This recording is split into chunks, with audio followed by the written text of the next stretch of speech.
It's the Ralph Nader Radio Hour. Stand up, you've been sitting way too long. Welcome to the Ralph Nader Radio Hour. My name is Steve Scrovan, along with my co-host David Feldman. Hello, David. We're having our own personal town hall today. Exactly. It's very exciting. And we also have the man of the hour, who will be the interlocutor, Ralph Nader. Hello, Ralph. Hello, everybody. We have a member of Congress. That's right. And that's why I'm not going to take too much time with my intro today, because I'm very excited. We have on the show a member of the squad. Representative Rashida Tlaib joins us. Representative Tlaib is a true progressive who focuses on issues that we highlight every week on this program: environmental justice, corporate greed, economic justice. And we're going to talk to her about a whole range of issues, including her aborted trip to the Palestinian territories, poverty in southern Michigan, Israel and Palestine, and I don't know, maybe the issue of impeachment may come up. I understand that Representative Tlaib is on the record as having some rather strong opinions about that. Bullies don't win. And I said, baby, they don't, because we're going to go in there, we're going to impeach the motherfucker. Representative Tlaib will be our only guest today, but as always, we will also check in with our relentless corporate crime reporter, Russell Mokhiber, and then spend some time making our way through the Ralph Nader Radio Hour inbox as Ralph answers your questions. But first, let's hear from one of the most progressive members of Congress on the scene today. David? Congresswoman Rashida Tlaib represents Michigan's 13th congressional district, which includes the city of Detroit and many surrounding communities. Congresswoman Tlaib is a well-known progressive warrior who made history in 2008 by becoming the first Muslim woman to ever serve in the Michigan legislature. She is beloved by residents for the transformative constituent services she provides and for successfully fighting the billionaires and corporations that try to pollute her district. Welcome to the Ralph Nader Radio Hour, Representative Rashida Tlaib. Thank you for having me. Welcome indeed. Before we get into what you're trying to do in your district, which you've described as one of the very poorest congressional districts in America, I know you're working hard to get the minimum wage up, for universal health care, for public works jobs, and other things. I want to raise the issue because I don't think the circle was closed on President Trump doing what no other American president has ever done. He phoned the head of the Israeli government, Prime Minister Netanyahu, and urged him to block you and Representative Omar from going to Israel and going to the West Bank, exercising your congressional oversight duties authorized by the U.S. Constitution. And I know it created an uproar, and Prime Minister Netanyahu then said, well, you can go visit your 90-year-old grandmother, but don't say anything else about anything else. And you refused to do that. And the press was quite critical, and Speaker Pelosi supported your right to go to these places. But then I didn't see the closing of the circle. And so I wrote President Trump, and I recounted what I just said. And I said, you must publicly apologize to them and all members of our legislative branch, admit your error, and pledge it will never happen again in your term. You must erase your egregious, impulsive act from turning into a precedent, thwarting congressional visits in the future to countries that do not meet with your approval, such as examining your enrichment in business and all that. Anyway, I sent that to him in early September, and he did not reply. And I sent a copy to Speaker Pelosi, and she did not reply. Don't you think that the Speaker of the House and Democratic Party, to make sure this never happens again to any member of Congress, that there should be a formal demand that he apologize and that he say that he will never do it again? Now, it's quite obvious he probably won't do that, but at least you've done, as a branch of Congress, your constitutional duty. No, I think it's really important that it goes beyond an apology. I think this is more of about a policy, right? I mean, we are, our country contributes a tremendous amount of funds and resources and partnership to the state of Israel. And for, members of Congress, part of our responsibilities and our duties is to go out there, explore, educate ourselves, get the information that's needed to make much more better informed decisions when it comes to funding, when it comes to foreign relations issues and policy that comes about. So I think it needs to go beyond that and sending a very clear message. I think it's very, very important that, all members of Congress should have access into countries in a way, not only, full access, but also not in a way that limits their freedom of speech, limits their freedom of travel. For me, I think my grandmother said it beautifully. She, I am her dream manifested as her granddaughter here in the United States, free of a bird. And for me to go there to be caged in to her was not a celebration of what I've been able to accomplish, but very much in support of some of the oppressive policies and racist policies by the state of Israel. So I think it needs to be stronger and more in action than apology, but I also think there needs to be a very clear policy that goes beyond the Trump administration, but more among my colleagues, many of which do agree, some have which already publicly have come out and said, they're not going to travel there until every single member of Congress is able to have access. Well, it's interesting that I've had constitutional law experts who say that's just another impeachable offense, that blocking members of Congress from exercising their oversight duties under the Constitution by going to foreign countries is a blast against the separation of powers created by our founding fathers and is an impeachable offense. Let's get to the issue of impeachment. I mean, that's all over the, pages of the newspapers, and you've come out very strongly that this is the most impeachable president in American history. And the House of Representatives, under the Intelligence Committee of Adam Schiff, has initiated impeachment inquiries regarding Mr. Trump calling the president of Ukraine and asking him to investigate one of his potential opponents, Joe Biden, and his son, and holding up almost $400 million of military and other aid to Ukraine before that telephone call, which is a clear violation of the federal campaign finance laws and itself is a felony. I want to ask you, why aren't the Democrats moving on other fronts? Because you put all your eggs in one basket, the Ukraine situation, that's riskier than moving forward with other obvious impeachment issues. Our listeners should know that President Trump has taunted the House of Representatives. Impeach me, he says. And he's also said that with Article 2 of the Constitution, quote, I have the right to do whatever I want as president, end quote. So he's really writing the articles of impeachment. And some of us on the outside wonder why the Democratic strategy is not one that comes forth with at least 6 documented, repeated impeachable offenses at the same time. Well, I think I want to be very clear from day one. I sit on House Oversight Committee and I also sit on House Financial Services Committee, both committees have actually proceeded. I mean, House Oversight Committee, we've already held 3 members of his cabinet in contempt.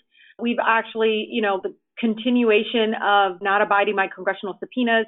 I mean, I have Chairwoman Waters on House Financial Services that's looking really deep into and have filed a number of inquiries into the relationship with Deutsche Bank and the Trump businesses and the relationship with him being current president of the United States.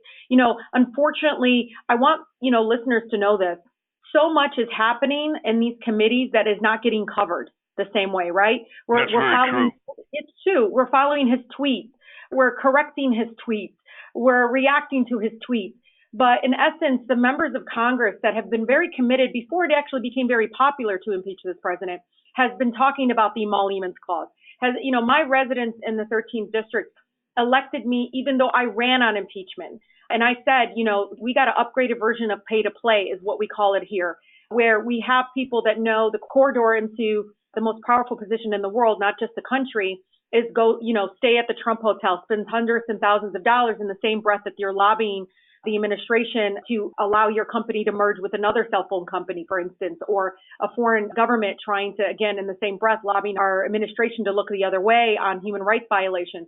It can go on and on. But I've been very much present in all the committee hearings where these are issues that continue to come about, continue to be at the forefront for Chairman Cummings and Chairwoman Waters. These are the 2 committees I sit on, but I know for a fact that Judiciary Committee has taken an even deeper dive into emoluments, into conflict of interest, into even specific things that are related to, members of his cabinet and some of these actions that they're taking. So I just wanted to make clear for the listeners when they're seeing this, things were happening before the Ukraine call. Ukraine call may have been the one that finally got over 218 members of Congress to say, well, yeah, maybe we need to start looking into impeachment. But before that, especially members of our leadership team have been, very publicly out there, very much saying we're up against the wall. We have to do something about this lawless president, that he's a very king-like president. Congressional subpoenas have been very much ignored from the first day I took my oath of office. And it's very clear to me that that both Chairman Cummings as well as Chairwoman Waters have been very clear that this goes beyond the Ukraine call, that this goes beyond the Mueller report, that this involves current policy actions by this administration that is tied to his businesses.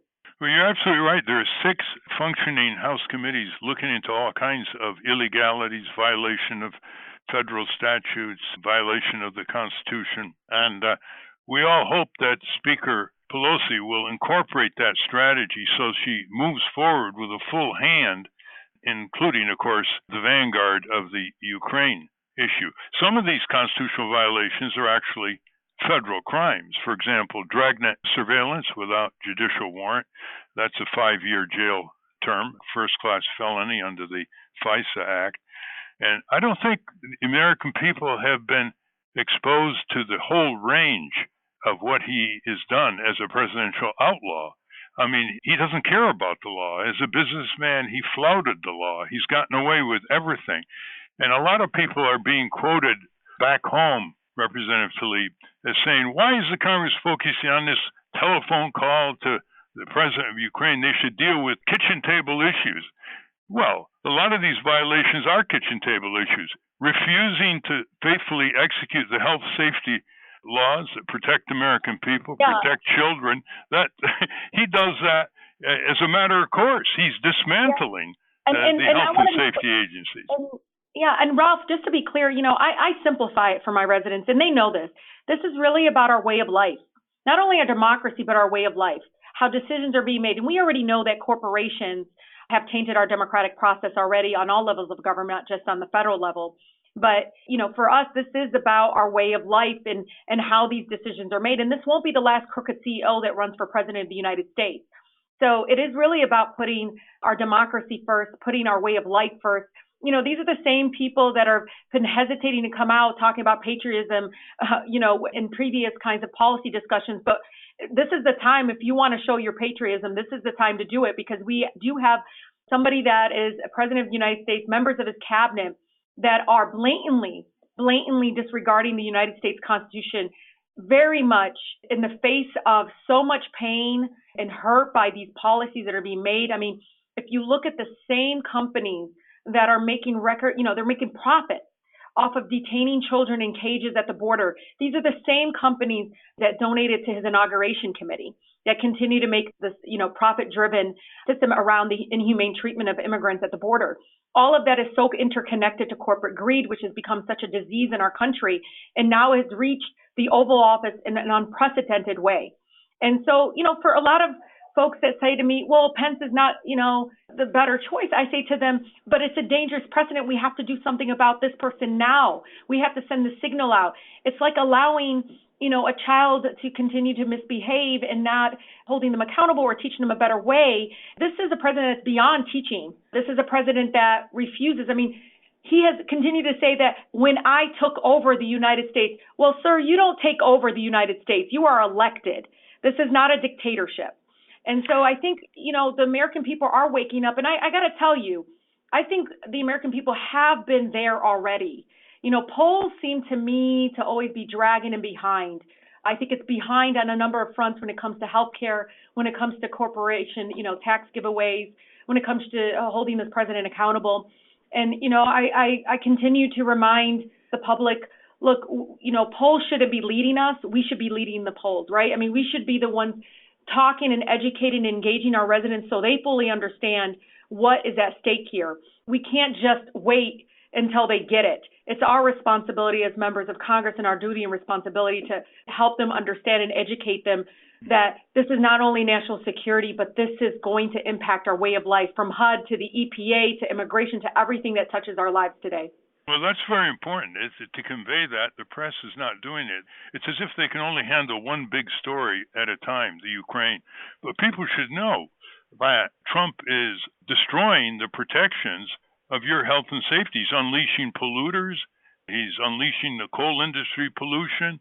He's unleashing the credit card industry. There's 71 million people in this country who are called by bill collectors, and he's just pushing further removal of the federal cops off the credit card industry beat.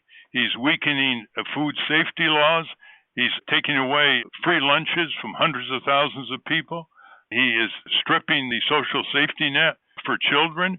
He's not recalling dangerous pharmaceuticals. He's not doing anything about his campaign promise to bring down horrendously high, the highest in the world, drug prices affecting patients.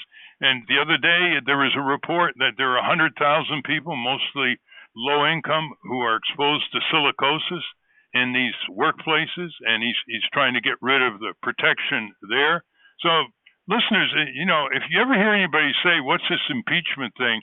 I want Congress to pay attention to our needs. Well, go right ahead. Alan Sloan, the Wall Street Journal columnist, just wrote about Trump's $1 trillion hit on homeowners and tenants. So everywhere you go, this is an outlaw president. But Alexander Hamilton once defined impeachment as abuses of the public trust.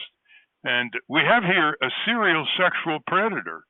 In fact, a new book has just come out that not only recounts his past sexual assaults and harassments and lies, but 45 more women have come out with detailed examples of how he assaulted them and harassed them against their will. And that alone has cost members of Congress and state legislators their jobs. Look what happened to poor Senator Franken. He didn't touch anybody, but he played fast and loose with his friends, and he lost his job. And here you have the serial sexual predator of all time in the White House, and he's getting away with it. That is an impeachable offense. It's an impeachable offense to say there's going to be civil war if I'm impeached. He's the commander-in-chief. He's inciting civil war. He spends money that Congress doesn't appropriate. That's an impeachable offense. He just took $3.5 billion from the Pentagon for his porous wall on the Mexican border. So I think the way to educate people and take those polls into the 80, 85, 90% realm is to get all this out that the committees are documenting. And I don't understand why, when you have a major committee like you're on, the House Oversight Committee, why the press is not covering more of these hearings. And I think maybe because Ralph, I think it's because he is really good at distracting the public. That's for and, sure. And honestly, let's be frank, Ralph, and you know this from fighting corporations and talking about, not only the exposure to toxins and just, how it's really festered into decision making and all of those kinds of things that really taint, this kind of balance of power that needs to happen among real people versus those that are wealthy, is that it can be very complex for our neighbors. I always try to relate something to my mother and can kind of sense where she understands this complex system that we have. And that's the thing, Ralph, that's been lost. I remember growing up watching my father get, real access to journalism, investigative journalism that really took a deep dive into the process, into why this is important. It was always very balanced and understanding the complex, the issues at hand. And this is a really dangerous time that that I see that the media, especially the ones that I think are grabbing the attention of the majority of the American people, have not really done any justice into taking a deeper dive in some of these other actions. And I'll tell you, it's one thing. One day will be about him having, military planes land at a nearby airport so that his resorts can make some profit off of our taxpayer dollars. And the next day, they're responding to a tweet he makes, right? I really think it's, one, people are exhausted. Two, though, I think the exhaustion is now leading to, okay, we get it. This is a person that isn't there to work for the American people, but is there about his self-interest and self-power. So we need to really simplify it in that way so that folks can understand it. But at the same time, for those that want to take a deeper dive, like you, myself, and others that really want to be kind of the protectors of our democracy and the ones who are watchdogs over some of these other processes that we know that the administration is ignoring and violating the law, I think it's our responsibility to do that on behalf of the American people. Well, but I just left a meeting with the EPA. Region 5 EPA office had a emergency response office in my district in Wayne County, which hasn't met SO2 standards in the last 10 years. Even talking to them, they got a directive in July that they could not, this is to prevent whistleblowing, that they could not engage their union during work hours, right? Why this is important is that when this happened, it actually deteriorated their power to tell on the administration if they were violating FOIA laws. And this is a woman who's the president of the union came and met with myself and Congresswoman Debbie Dingell and I just today, a few hours ago. And what I heard from her is, a FOIA request was made, and the administration decided not to include two documents that should have been included, which would have led to the denial of this particular permit that would have exposed American people to mercury. And what happened is her supervisors cautioned her, right? Because there was a directive, it's in their contract, that they are prohibited from doing that. So basically trying to muffle and trying to prevent whistleblowing activity, which to me is so critical in making sure corruption doesn't seep into our government, that public safety and public health and our environment and so forth is at the forefront, especially EPA workers who are now going to hesitate because they may lose their job. But of course, this person was courageous enough to say, that's okay. She's been, how long she worked for the EPA? 31 years. And this is the first time she's ever seen anything like this, where she's prevented from telling the truth. Well, he's taking the federal cops off the corporate crime beat right across like no president has ever done before.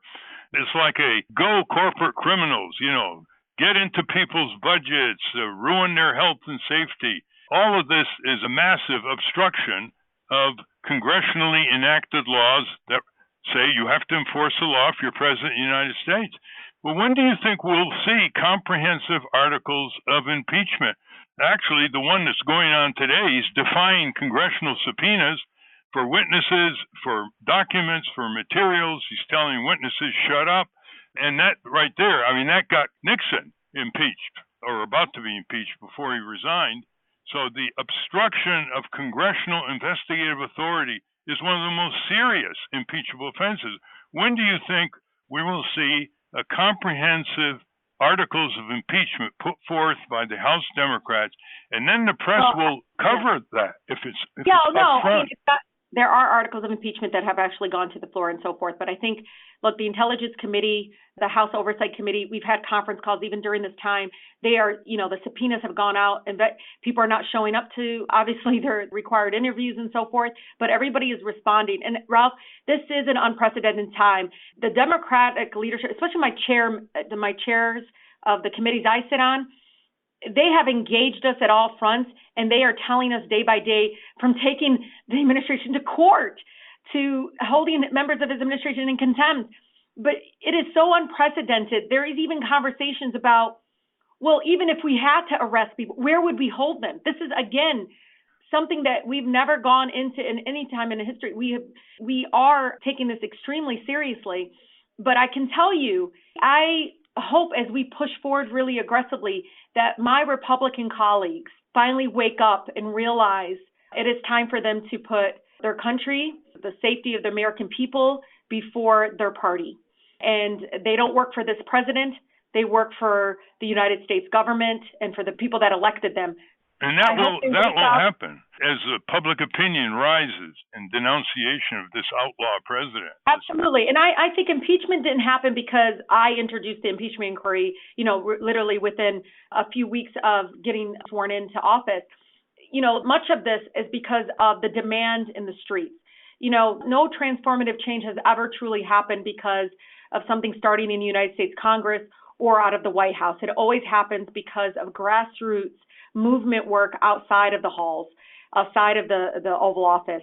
And I feel it's coming very strongly. My district was very rare in that it was one of the first to come out and say, we have to hold him accountable. Before the Mueller report, before the Ukraine call, before all this, they saw what was very evident from changes with HUD, changes with EPA and so forth, that we had someone that was making decisions in the best interest of his companies, not the best interest of the American people. Like I said, it's moving along. Yes. When these articles of impeachment and so forth are going to be pushed onto the House floor, and I'm confident it's going to happen, it would be done because we did our due diligence. It will be done because, exactly. And I don't think that the Intelligence Committee, House Oversight Committee, or House Financial Services Committee, or House Judiciary hasn't done their due diligence and taking every avenue, again, through the courts, through holding members of the cabinet in contempt for not complying with congressional subpoenas, from, continuing to use the current processes for FOIAs and getting information.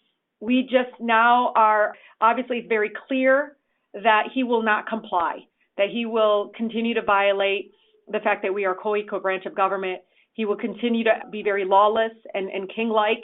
He doesn't feel that it's a responsibility on his part he thinks that he's running a business. It's not a business. It's the United States government. Well, it's quite clear now that the courts can't do the job. It's up to the Congress, because whenever he sees that he's being sued or one of his friends are being sued, he knows he can delay this 2-3 years, and he's got Supreme Court he thinks on his side.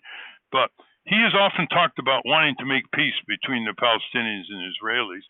And one way to get that going is to have the Israeli peace leaders, many of whom held very high positions in the Israeli government, including national security and military, and Palestinian peace leaders come to Congress for a congressional hearing. I think that will break the grip of AIPAC on the U.S. Congress and inform the American people that they're not just confronting militarists over there. There are former generals, former heads of security agencies who dislike Netanyahu's policies intensely and would like to testify. And the whole peace movement from both camps has never had a congressional hearing since the birth of Israel in 1948. So what do you think of trying to push that? How can AIPAC possibly challenge proposed witnesses that come from the Israeli military, from Israeli security, Israeli mayors, Israeli former attorney generals? Look, my first 9 months as a member of Congress and coming in, one of the things I really realized, because this is the largest incoming class since Watergate, many of my colleagues, much of which, and I know this will give you heartburn, Ralph, but much of which are not very familiar with foreign affairs issues, much of which ran on a lot of domestic local issues. And even with Kashmir happening, I saw there was, movement and people trying to figure out, how to respond to those things. Many of my colleagues still don't understand what occupation means. Some don't understand the difference between 1 or 2 states. Some don't understand even what the whole movement around BDS is really about.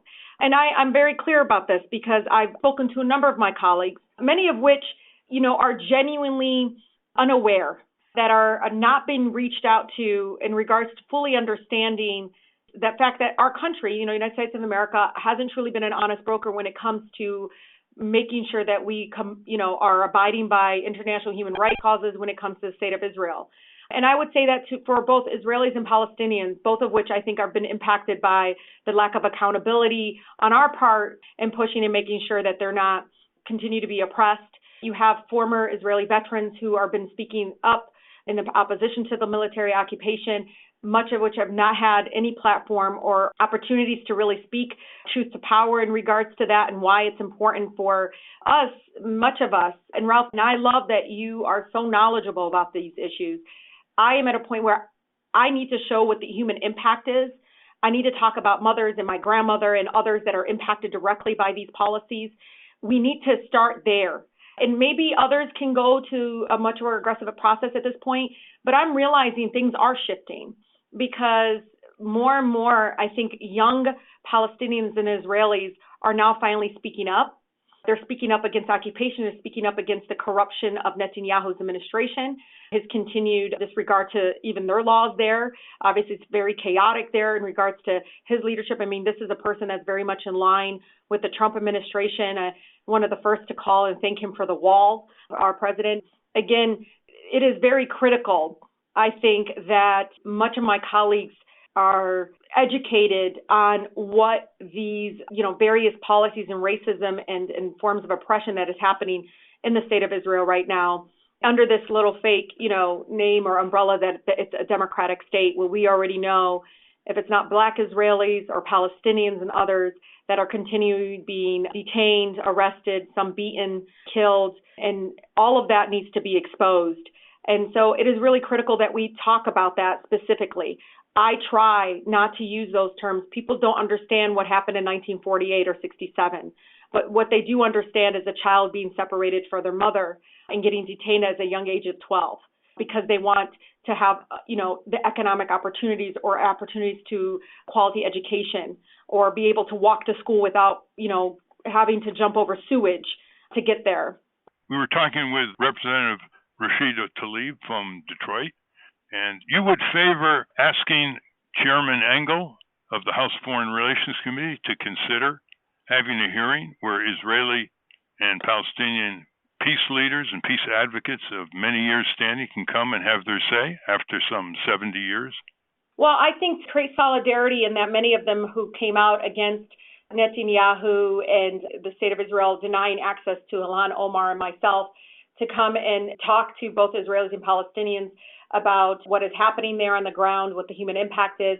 I would welcome the chairman to have a hearing to say what we were going to see, to invite those same groups that we were going to speak to, because much of them who are talking about how people are getting denied access to medical services and medical needs and emergency services, the fact that what is happening in Hebron is so in line with what's going on, what we saw in our country with Jim Crow laws. I mean, all of those things, and talking to both the chairman and others, that if they want to show solidarity and kind of go abide by what they said in regards to we should have had access, is I would welcome them in bringing those groups, inviting them to the United States Congress to tell the American people and tell members of Congress what we would have seen. Many of the advocates in Bethlehem want to talk about what's happening with the wall there. They want to talk about the racism and the lack of freedom of travel and how that is related to the fact that they don't have economic viability anymore. They're just destroying the city now. And those are decisions being made currently by the Netanyahu administration. I think it is so important to invite those groups. Again, these are very much, I call grassroots groups on the ground that are really about values and about human rights, and they need to be uplifted because those are the people that nobody talks to. But those are the people I think we need to be uplifting. I say this all the time to people. If you want to know what's going on in Detroit, you don't come and meet with the mayor. You come and meet with the block clubs. You come and meet with the grassroots people that are impacted by these policies. And so I would welcome Chairman Engel to bring some of these organizations forward and talk to them and have it in the congressional record. Yeah, I want to talk about voter suppression and poverty in Michigan, but can you just give us a minute what you're doing on that? I mean, one of the things that I've done, I have the third poorest congressional district in the country, and I had a roundtable with Michigan and families, roundtable with advocates, and one of the things that we did is we came up with the Boost Act, and the Boost Act would help uplift about 45% of Americans living in poverty out of poverty. These are folks that make less than, it would be a big umbrella of less than, folks that make less than $100,000 would get up to $6,000 of a tax credit. And a lot of people ask me, how are you going to pay for this? Well, I repealed the Trump GOP tax scam that he passed that really was more of a shareholder payment plan program for the wealthy. And we repealed that, we put it back in the pockets of the American people. We show folks like, this is how you stimulate the local economy. This is how you help the regular folks out there right now that are living check by check. Again, this is half of Americans that are living in poverty be uplifted with the Boost Act. We've gotten tremendous amount of grassroots support, national support. People are excited about it. I mean, I keep telling people, earned income tax credit was very much bipartisan supported. It was one of the most powerful anti-poverty tools we've ever had in our country. However, the umbrella for that is so small. So this is more of an earned income tax credit on steroids. It's a much bigger umbrella. And people are excited about it. Every time I walk through my neighborhoods, people are yelling, "Boost, Rashida." And I said, absolutely, because they do deserve a boost. They deserve a lift. We've been doing it for corporations for far too long. Enough is enough. And I think it's time for us to help our families first and put people first. And you're also a big supporter of the job production potential of the Green New Deal, in addition to getting renewable energy and dealing with climate disruption. You're very much outspoken on that, because it goes right down into every district in the country. Absolutely. And it's about time. I mean, there's a lack of a sense of urgency among a lot of my colleagues. But again, this new class gives me a tremendous amount of hope. Thank you very much, Representative Rashida Tlaib. Thank you. We have been speaking with Representative Rashida Tlaib. We will link to her work at RalphNaderRadioHour.com.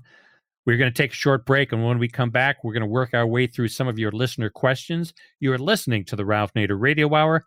back after this report from our corporate crime reporter, Russell Mokhiber. From the National Press Building in Washington, D.C., this is your Corporate Crime Reporter Morning Minute for Friday, October 18, 2019.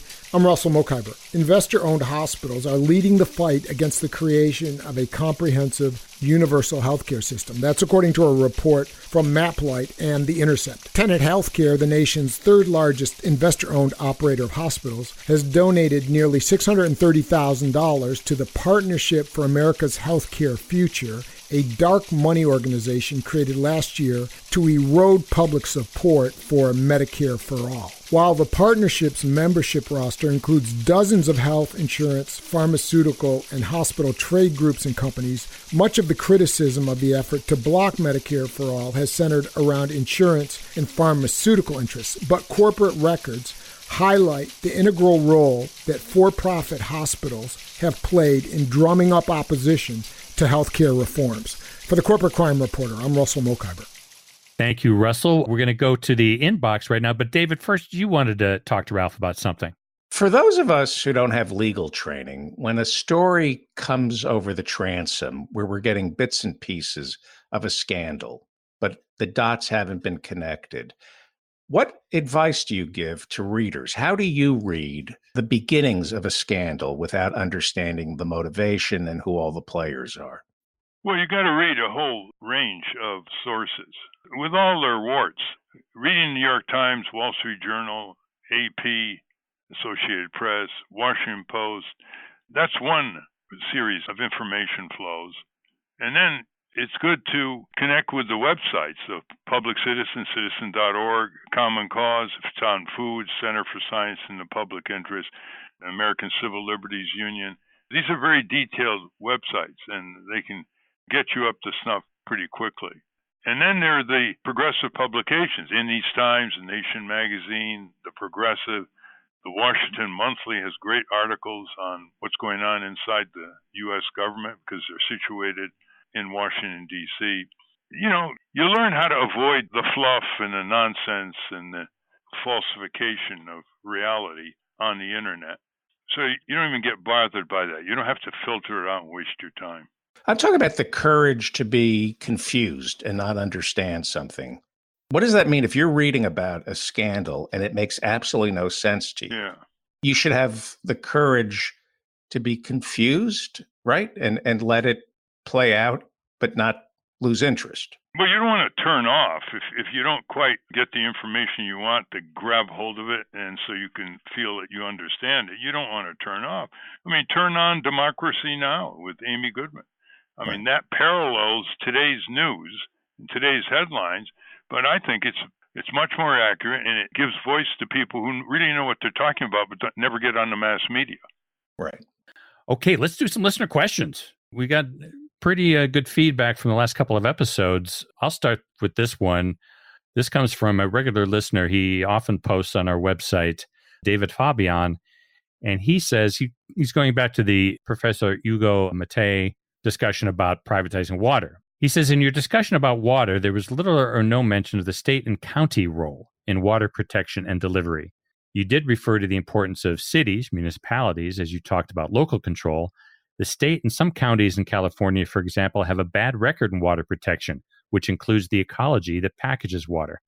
There's no doubt about that. We were talking mostly about Ugo Mattei's experience in running and winning a national referendum in Italy to oppose successfully the corporatization of the Italian drinking water system. But the problem at the state and local level is underinvestment. We don't invest enough, and the federal government doesn't help state and local efforts to increase the stringency of standards, inspection, and invest in the pipe infrastructure. But that's just typical. We spend hundreds of billions of dollars unnecessarily on military adventures abroad, but we don't make sure that our children and our families are drinking safe drinking water without lead, cadmium, arsenic, and other heavy metal contaminants, not to mention bacteria and viral presence in some drinking water systems. So thanks for that point, David. This is apropos of today's show. Donald Klepak writes, John Bonifaz and Ralph Nader are way off base. Donald Trump will not be impeached, but this attempt to impeach will ensure that Trump will win in 2020. I am a Jill Stein voter in 2016 and now a supporter of Tulsi Gabbard. First, there was the Russian hoax and the Mueller report, which did not end up indicting Trump, nor did it indict any of the Trump children. Now this Ukraine nonsense, where Adam Schiff lied to the Congress and American people in his opening statement. Simple fact, there is no quid pro quo. Trump will continue to say it's not political, but fighting corruption. And now no one is defending Joe Biden and his son because there is no defense of Joe Biden's actions. Please, Ralph, stick to health and safety and stopping economic destruction. Thank you from a lifelong supporter of Ralph Nader. Well, Donald, you need more facts. Listen to our program with Bruce Fine. You will see there are a lot of other impeachable offenses, extremely serious, ongoing by Donald J. Trump beyond the Ukraine travesty. And also, unfortunately, Mueller said right from the beginning that he is adhering to the Justice Department opinion that a sitting president could not be criminally indicted. So although he came up with 10 documented obstruction of justice by Donald J. Trump, he could not move to the next stage because he put those handcuffs on him. And there's plenty of connection between Trump's impeachable offenses, stripping the health and safety laws, the economic protection laws of the American people, and connecting in the impeachment process to the health and safety and economic well-being of the American people. They are not separate and remote from each other by any standards. So, Ralph, what you're telling us is you're refusing to stick to health and safety and stopping economic destruction. You're going to go beyond that. Well, first he has to give us his gum because he can only walk. You're being very stubborn about that, Ralph. Okay, this next question comes from Joseph A. Mungai. How can we convince Pelosi that the impeachment inquiry must include Trump rolling back regulations that protect the air our children breathe and water they drink? You were just speaking about that. This is a question about how can you do that? It says this investigation can parallel the youth climate strike activists filing a complaint with the United Nations Convention on the Rights of the Child that serves the interests of the children's right to life, health, and culture. What do you think about that? Increase the rumble from the people. It increases the polls over the 52% of the American people already who want Trump impeached. Once it gets to 60, 65%, Nancy Pelosi has her finger to the wind, and she will open up more investigations or allow the 6 House committees to pursue their particular impeachable offenses under their respective jurisdiction, which of course includes the House Judiciary Committee and the House Intelligence Committee. Talk it up, people.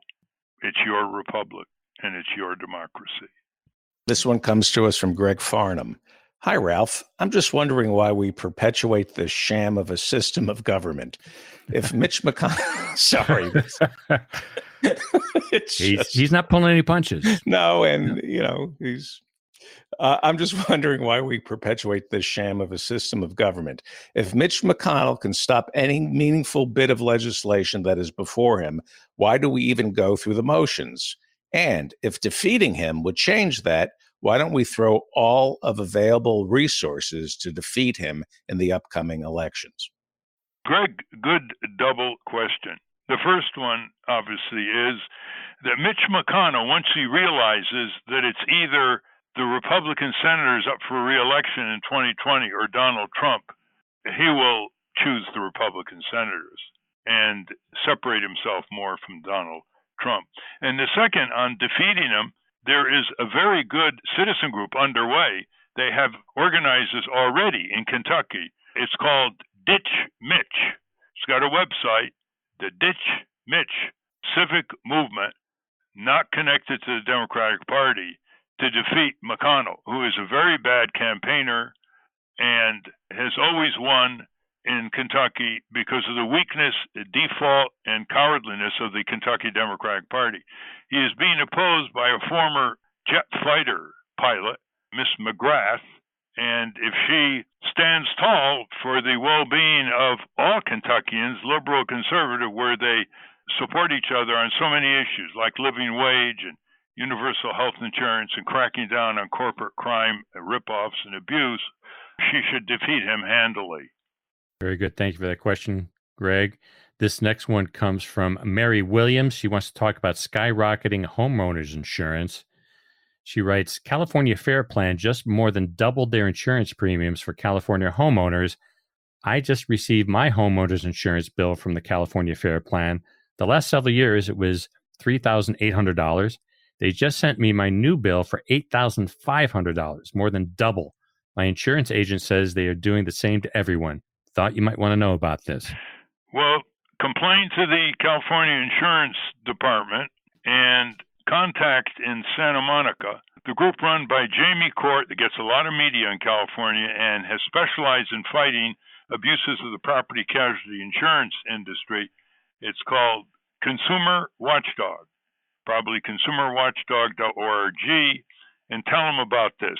I think what's happening, Steve and David, is after the fires in and around Paradise, California, and other places that destroyed thousands of homes and buildings, the insurance companies do what they always do, is they get the payback for their losses by increasing premiums across the state on homeowners. This is increased, by the way, by any standard of insurance company greed.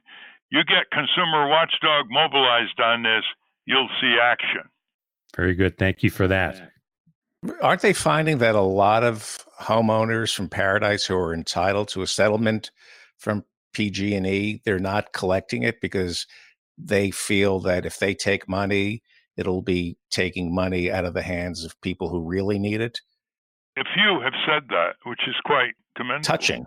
But it just shows how good people are and how bad corporations are.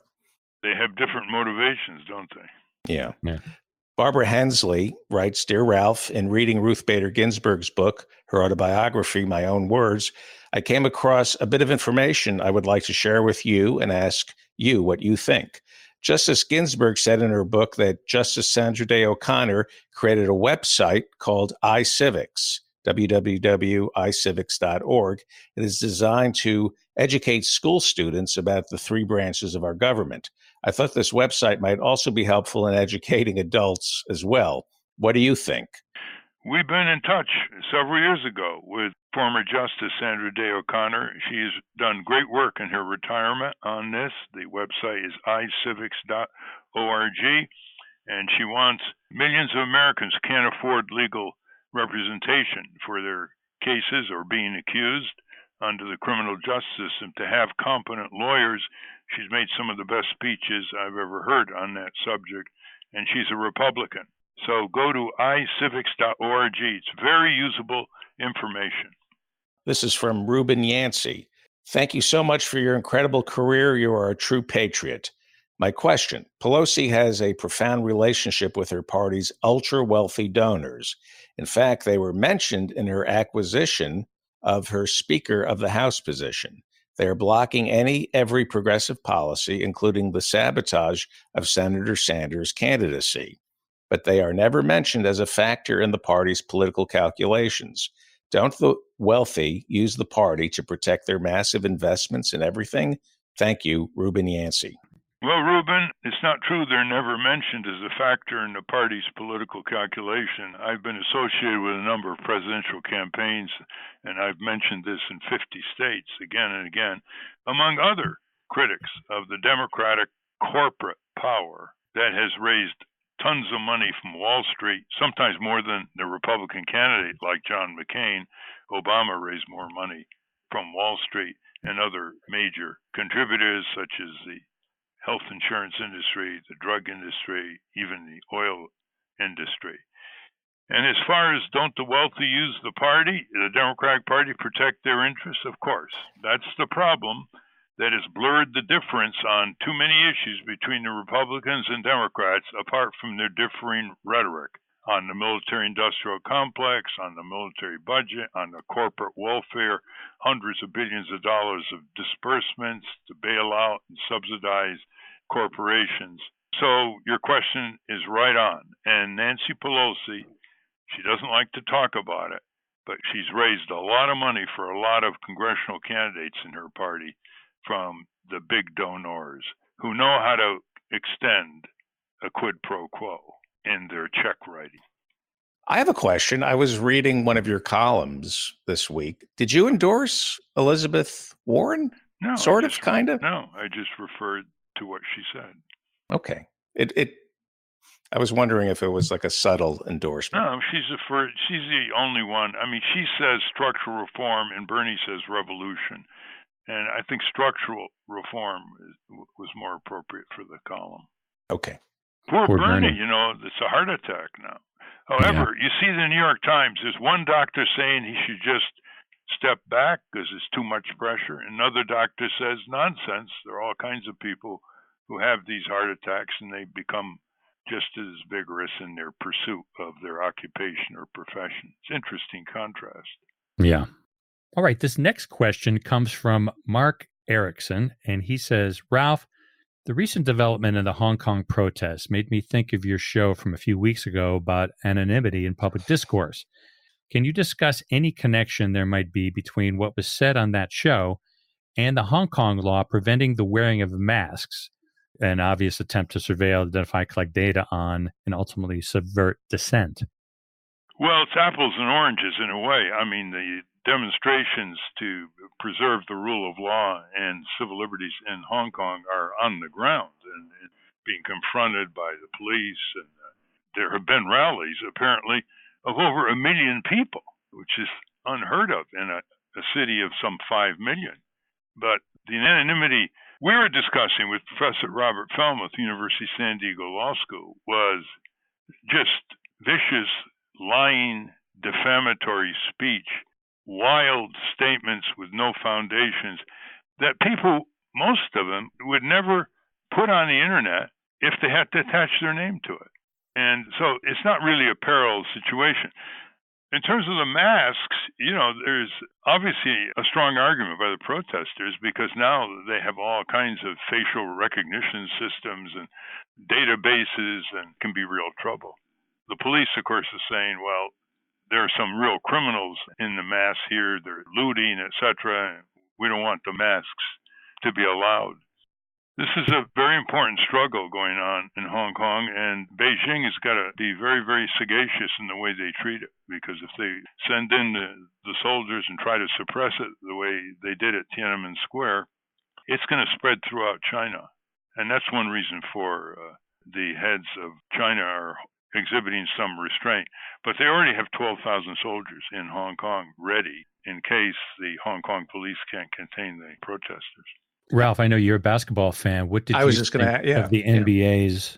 What did you think of the NBA's and Adam Silver's response to the Hong Kong protest after Daryl Morey, the general manager of the Houston Astros, put out a tweet in support of the protesters? Well, he said the right thing. I don't know how long he's going to stick to it. He basically said he's not going to restrict the right of free speech by anybody in the NBA. On the other hand, there are two teams now in China, exhibition games, two NBA teams, and the players have been advised not to speak out on public or political issues. Well, that may be good advice given the explosive nature of public indignation on both sides on that issue in China. But Commissioner Silver is well advised not to subordinate free speech by players and coaches and staff in the interests of commercial supremacy and profits of the NBA. Very good. This question comes to us from Harvey Channer. He says, what is the price for your books, To the Ramparts and How the Rats Reform Congress? Are you offering complimentary copies of them? Well, that's very nice of you. I was just going to say, it sounds like one of my friends.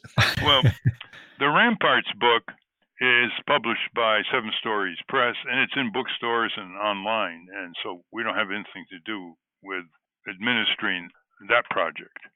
How the Rats Reformed Congress, if you want to get a single copy, paperback, it's $20. If you want to get 5 copies, you can get 5 copies for $10 each by going to ratsreformedcongress.org, ratsreformedcongress.org. Lots of people are asking for 5 copies. I hope that means they're discussing it with their friends and neighbors, and they're starting to generate rumbles toward Congress and the White House and turn the country around. Okay, Ralph, I have a question too. This is about healthcare. And it's based on conversations I've had with friends of mine. And I'm sure, it's being discussed in the Democratic primaries between the candidates. And how do you answer this question? Why can't I keep my private health insurance? If I like my private health insurance, why should it be taken away from me? Why can't we have both? Well, that question was asked by elderly people in the mid-1960s under Lyndon Johnson. They said, we have health insurance. Why are you pushing Medicare? And the answer is because you have more comprehensive health insurance and because you're not going to be nitpicked with fine print and copays and waivers and deductibles, and because everybody is going to be covered. People can say, I work for this company and I work for that company and I have good insurance and I got a union. Yeah, but look what's happening. They can lay you off. They can reduce your health insurance in union negotiations the way General Motors wants to do now with the UAW workers who are on strike. They can increase your copays. They can say this type of procedure we're not going to pay for. So that's the trade-off. The trade-off is insurance policies that you have that you like now, but they are on an insecure pedestal. And a lot of people who have said what you've said, Steve, have not really used their insurance policy with major illnesses. And it's only when you've got a major illness that you know what the jeopardies are in corporate insurance policies. And the corporations themselves want to get rid of insuring workers because they want to compete with companies in Canada and Western Europe where they have single-payer government-funded health insurance and they don't have to pay health insurance for their workers, which they think is a competitive disadvantage. So it's not only much more comprehensive, it's not only universal, it is the wave of the future because these U.S. corporations are pretty fed up with gigantic increases in healthcare costs, hospital costs, drug costs, and they really want to unload it. Thank you for your questions. Keep them coming on the Ralph Nader Radio Hour website. I want to thank our guest again, Representative Rashida Tlaib. Join us next week on the Ralph Nader Radio Hour when we speak with author Steve Greenhouse about his new book, Beaten Down, Worked Up. Thank you, Ralph. Thank you, everybody. You heard the discussion on impeachment, listeners. Start the rumble from the people back home. It helps for you to get Rats Reform the Congress book because it's really a book that shows you how to mobilize in every congressional district so that you can summon your senators and representatives directly to your own town meetings. That'll change the situation on Capitol Hill. Hi, this is Jimmy Lee Wirt, producer of the Ralph Nader Radio Hour, and welcome to the wrap-up where Steve, David, and Ralph continue their discussion about healthcare. Why aren't they supporting it then? It's like TARP. It's like the bank bailout for them. Why aren't they supporting it? Because they would have to take on a giant health insurance drug industry power juggernaut, and they don't like to do that publicly. So you have a situation where Jack Smith was head of CEO of GM about 15, 20 years ago. He used to be head of GM Canada, and then he went to Detroit and became head of global GM. And once he was asked, what do you think about the health insurance system in Canada, which is a universal health system, single payer, government funded, everybody in, nobody out, free choice of doctor and hospital. It's funded by the provincial government with help by the national government, but it's private health care in terms of going to whatever doctor and hospital you choose to select. And Jack Smith said, worked pretty well up there, by way of saying it could work pretty well down here in the U.S., but big corporations don't like to take on each other in public, especially when they're in completely different economic sectors, because for one thing, they fear retaliation. So your basic argument, if I understand, is when people ask that question, is practically it's going to be a better deal, even though you have to overcome the fear of something that you're sure of being taken away. That, and we've talked about that phenomenon that that it's easier to get people wound up when you're going to take something away from them than trying to convince them of something they deserve. So there's kind of a fear here. I've got something, I know what it is. This other thing is kind of unknown, but you're saying, hey, it's going to be a better deal all the way around. Of course, it's basically full Medicare for all without the loopholes. Well, just reverse it, Steve. Ask people in Canada, England, Germany, France, Italy, would they like to take the universal health insurance they now have and let Fiat Corporation or the Krupp Industries or the French wine industry or the British steel industry or coal industry have health insurance for them? I mean, you wouldn't have 2% of the people say yes. Right. Because if the private corporations with their health insurance start weakening it, shattering the policy, restricting this, making you copay, making you have deductibles, making you suffer with waivers, there's not much you can do about it. You can't deselect the boss of Boeing. You can't deselect the boss of Pfizer. But if they start fooling around in Washington with universal health care, you can do a lot to say no to them. You have recourse. Yeah. That's why you have even conservatives saying they're against universal health care by the government, but don't you dare touch my Medicare. Right. Unbelievable. I don't mean to be glib here. Oh, I think you mean to be glib. You always I'm not. My daughter studied with your sister. Your sister taught a class in controls. Do you think when you look at like MK Ultra, has the entire country been brainwashed? No, but a majority of the people want full Medicare for all. Nobody out, everybody in. In fact, a modest majority of doctors and a larger majority of nurses want it because they want to practice medicine. They want to deliver health care. They don't want to practice bookkeeping. They don't want to have to wait endlessly for insurance companies to reimburse them.